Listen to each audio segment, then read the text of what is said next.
so with this one, we have the cube root of 8x to the 12th. So because there is multiplication in between the 8 and the x to the 12th, the product rule says that we can split it up into two radicals and simplify each of those radicals. All right, so we're first going to deal with the cube root of 8.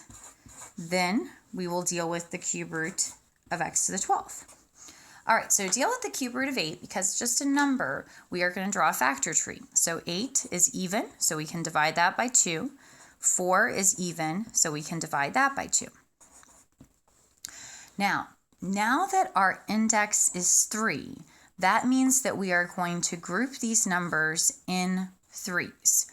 So I have 3 2's, so all of those are going to be grouped together, and that's going to tell us that we have one copy outside of the radical. So this is just going to become a 2 outside of the radical. Now, our cube root of x to the 12th, again, we could write out 12 little x's, or what we can do is we can change it into a division problem. So when we have variables, we are going to want to change them into a division problem.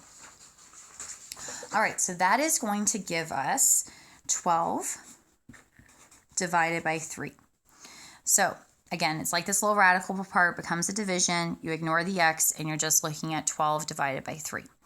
Now, this is going to give us the powers on x. So when I take 12 divided by 3, I get 4 with the remainder of 0. Because again, we have 4 times 3, so that gives us 12, remainder of 0.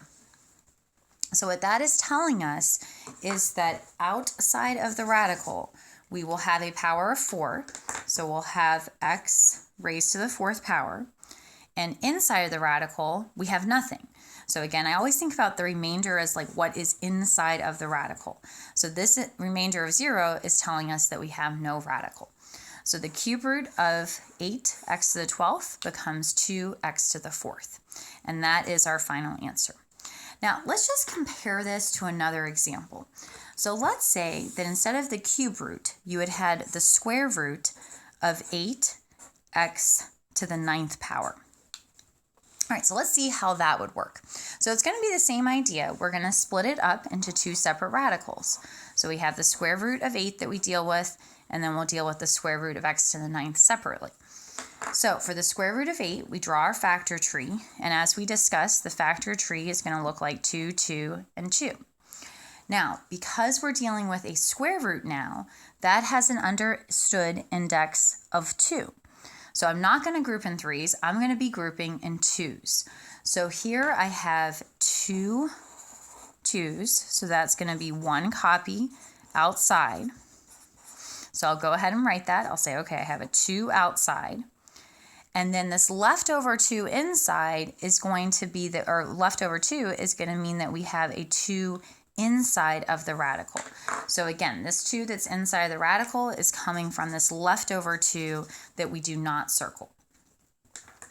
Now, for the square root of x to the 9th, there we are going to say, okay, I have an understood index of 2.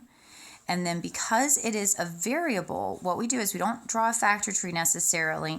We change it into a division problem. So what we do is we kind of think about this radical sign as a division sign, and we take 9 divided by 2.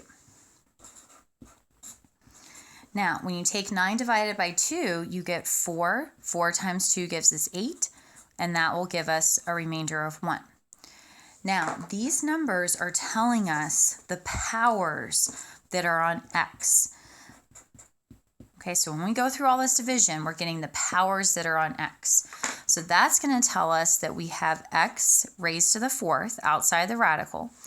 And then the remainder tells us that inside of the radical, we are going to have x to the 1st power. All right, now to simplify this, you're not going to see an answer choice that looks like this, because what we want to do is we want to put all of our radicals at the end. So we have a radical here, square root of 2. We have a radical square root of x. So I'm going to multiply together the 2x to the 4th, and then inside of the radical, I'm going to put the 2, and also I have a radical of x inside. And so that will be our final answer.